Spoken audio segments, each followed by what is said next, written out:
many people ask me every now and then about the hiring procedure at Unacademy and about how things have worked out for me.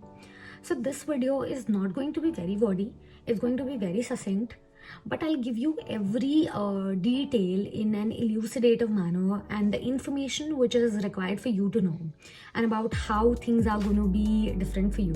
Okay, because the process held for me might vary from yours, and I'll give you the reason for that also.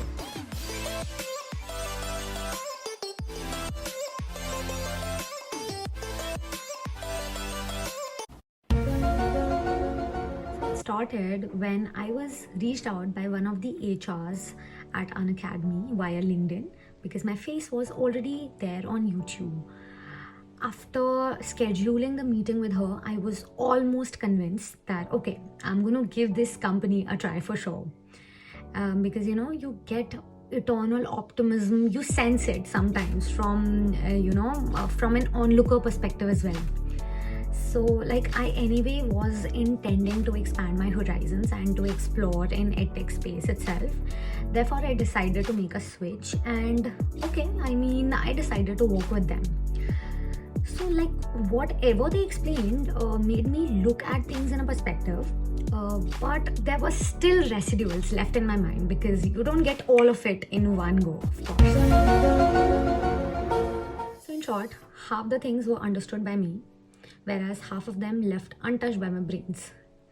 Now, I was initially perplexed with the subject of my interest as well, keeping all aspects in mind. For those of you who don't already know me, must I break it to you that I'm a master's in chemistry, yet I choose to pivot my career path into coaching English, which is a huge umbrella altogether. Let's keep this as a dedicated video for some time else. Anyway, coming back to the topic, pro tip for deciding a subject of your interest would be to contemplate on a niche through which you'd be able to add value into the society, and simultaneously you are able to make do justice with the subject. After exchanging several mails, we found the middle ground.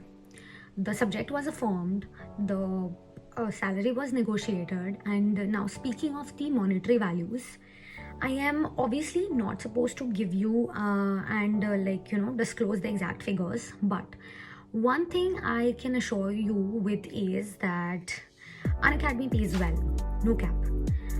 So if your intent aligns with that of a teachers or an educators, then it's your safest bet to be, and it's a fairly good opportunity which can actually change the shape of your life. If you decide to work with them, and they do too, that's a major thing because they have their parameters and they'll not just work with anybody. Okay, now I'll tell you why exactly I got chosen. Knowing that I did not go through any interview per se. Yes, you heard me fine. Firstly, they saw my presence on YouTube already. So I was previously working with this organization wherein I was mentoring English to state board students, and a similar concept was rolling out back then at Unacademy as well. So they wanted to have me on board because of this very reason. Secondly, they saw my pedagogy skills and they might have found me the right fit. My skills aligned with the organization's requirement as per what I am told. But yes, I did not go through any interviews, and as bittersweet as it may sound to you about the roundabouts of interviews which you may look up to, and in order to land up a decent job, I did not have to go through any of it. No sugarcoating required, no cap. So I got the offer at the drop of a hat, but the chase was to follow the procedure, which I'm going to be explaining it to you right away. After that, you're supposed to work in different sets of teams who help you with your recruitment process. Okay, you have an IT team which is quite vast. They help you with the different softwares, technical glitches and stuffs like that. Then you have a presenter team which helps you with your work through your presentations, of course. A full-fledged cohorts fairly work with you, and it's a quite long procedure. You have every educator has their specific manager and coordinator assigned to them who help them with their onboarding. Okay, things were a little fiasco at the beginning, and I understand, like, for a matter of reason that it does happen, and every company has their different audits and protocols, but you can get the hang of it.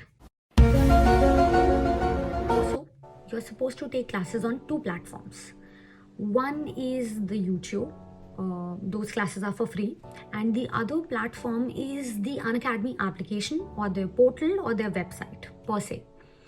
Now, the application also accumulates 2 kinds of classes, free and paid ones. Obviously, there has to be some disparity between both the kinds of classes, and it depends on the choice of like learners as to what they enroll for. Speaking for myself, I have taken paid classes earlier in my life, but with Unacademy, I've been taking free ones. Therefore, you would find a sense of difference in my pedagogy style as well. Now, every educator is assigned with different deliverables for a month. Deliverables are the number of hours which you can commit/dedicate in a month.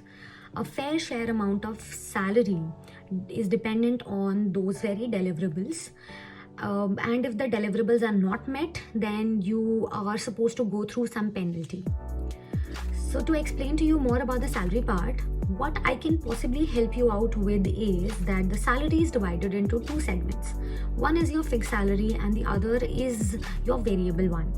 Fixed salary is directly proportional to your deliverables, like the promised hours and the delivered hours. And whereas the variable salary, it has no bar. It depends on the targets being achieved by any educator. So at every stage, there would be incentives which directly adds up to your variable scale. So I currently target K-12 section English, which includes language as a whole.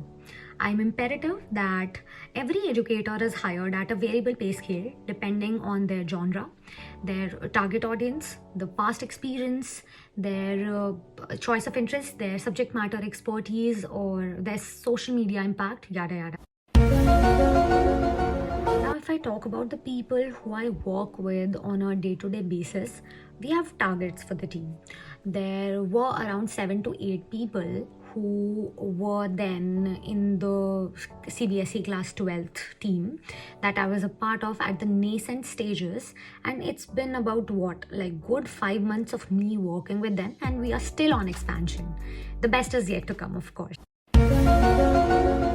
You have a proper schedule for yourself, and your schedule is dependent, like your schedule is designed in a manner that your timings don't clash out with other educators in order to increase the engagement part and for learners' convenience, obviously. Now, this is one thing that I like about the organization already. Okay, the organization truly focuses on fostering a learner-friendly experience.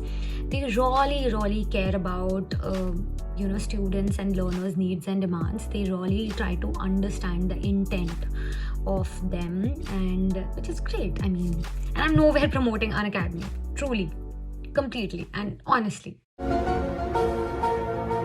The platform that they're using, the website, the online portal, everything is just pretty trivial. Moreover, everything is available to the educators on the house as well.